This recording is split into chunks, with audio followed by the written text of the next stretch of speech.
High, দেখো আজ আবার একটা রেসিপি নিয়ে চলে এলাম। এই দেখো পেঁয়াজ কলি আলুতে ভাজবো।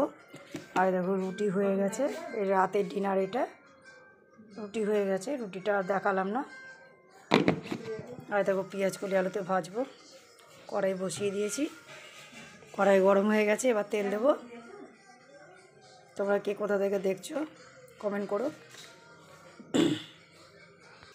আমার তেল গরম হয়ে গেছে, কালো জিরে আর দুটো শুকনো লঙ্কা দিয়ে দিয়েছি। দেখো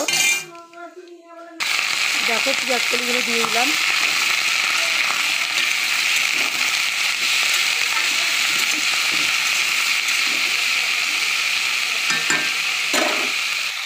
পেঁয়াজ কলি আলু ভাজা। আর দেখো বেগুন ভাজবো, কেটে নিয়েছি ধুয়ে।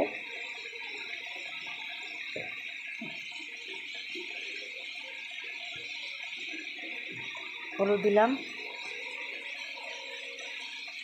দেখো লবণ দিলাম। এবার মাখিয়ে নেব।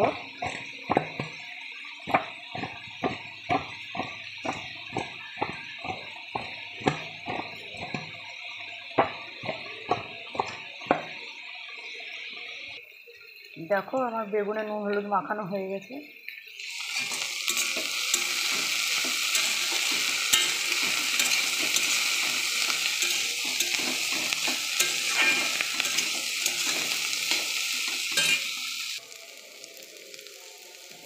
লবণ দিলাম পরিমাণ মতন, হলুদ দিলাম,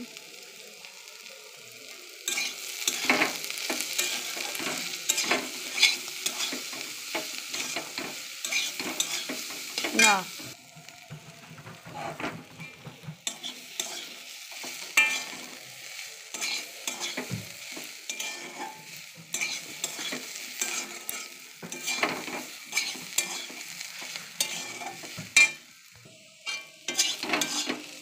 হাই, আমার পেঁয়াজ কলি আলুতে ভাজা হয়ে গেল।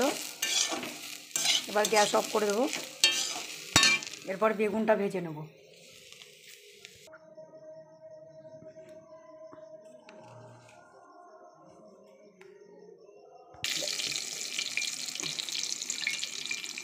দেখো বেগুন ভাজা বসিয়ে দিয়েছি।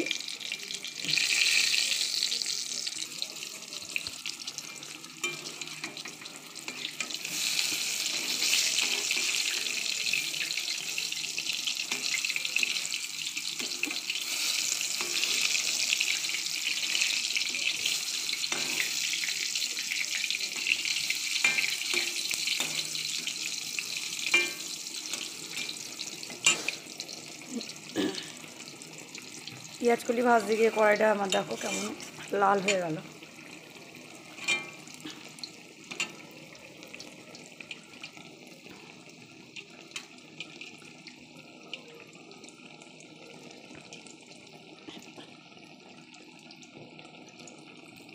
আজ রাতে ডিনারের মধ্যে বেগুন ভাজা, পেঁয়াজ কলি আলুতে ভাজা, আর খেজুরের গুড়, আর রুটি। এই যে রুটি তোমাদের তো দেখিয়েছি।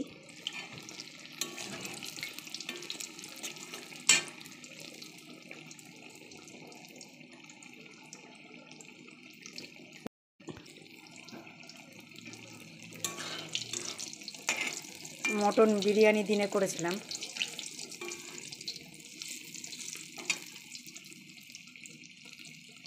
এই জন্য রাতে হালকা খাবার।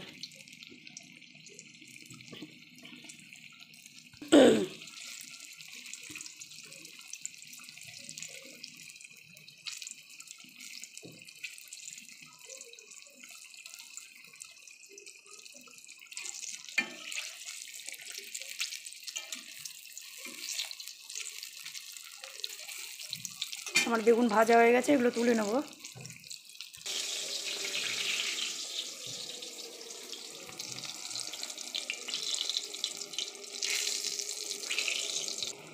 আমার এই বেগুনগুলো ভাজা হয়ে গেছে, এবার তুলে নেব।